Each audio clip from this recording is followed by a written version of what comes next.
In the depths of Willow's Heart, a small, rain-soaked town veiled in constant gray, lived Margaret. A woman of frail frame but fierce spirit, she had known sorrows that gnaw endlessly at the soul. Once a vibrant teacher passionate about literature, Margaret's life took a devastating turn with the sudden illness and consequent passing of her husband, George, followed swiftly by the crippling accident of her only son, Timothy.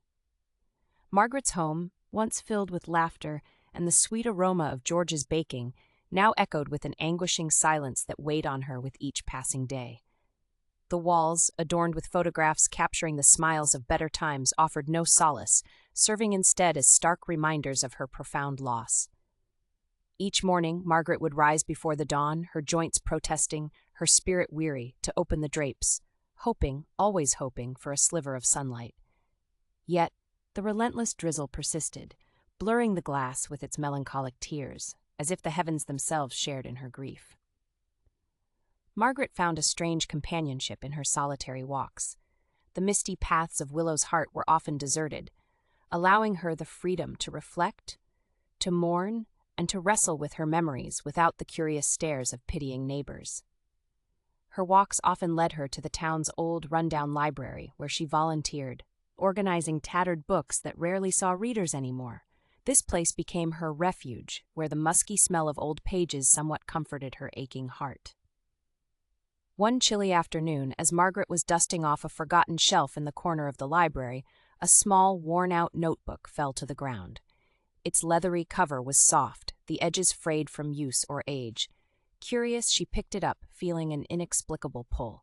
Flipping it open, she discovered it was a diary, belonging to someone named Evelyn. As she turned the delicate pages, Margaret was drawn deeper into Evelyn's world. Evelyn, too, had suffered incredible losses during her life in Willow's Heart decades ago. Her words, raw and unfiltered, spoke of loneliness, despair, but also of tiny moments of beauty and resilience amidst overwhelming grief. Margaret felt a kinship with this unknown woman, her heart synchronizing with Evelyn's long-echoed cries of sorrow. With each page turned, Margaret realized how grief transcends time, its shadows long and dark, touching lives across generations.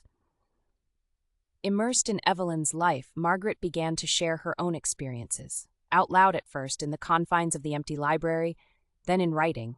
She responded to Evelyn's entries, sharing her own pains, her fleeting joys, discovering a release she hadn't known she needed. This odd dialogue, though one-sided in its physical form, gradually stitched the frayed edges of Margaret's spirit. She recognized, in Evelyn's and her intertwined sorrows, a shared human resilience. This connection, though born of shared misery, brought a sliver of healing, flickers of meaning returned to her days. The seasons slowly turned. One bright morning, for the first time in what seemed like eternity, sunlight pierced through the perennial cloud cover, cascading into her little living room, dancing on the dusty air. Margaret noticed it, really noticed it. She let the light play upon her face, closing her eyes, envisioning George's warm smile, Timothy's hearty laugh. Margaret continued her sessions with Evelyn's diary, and with her own burgeoning memoir of resilience. Grief, she learned, never fully leaves. It evolves. With every line she wrote, every memory she unearthed and shared, it became a part of her strength, not just a source of pain.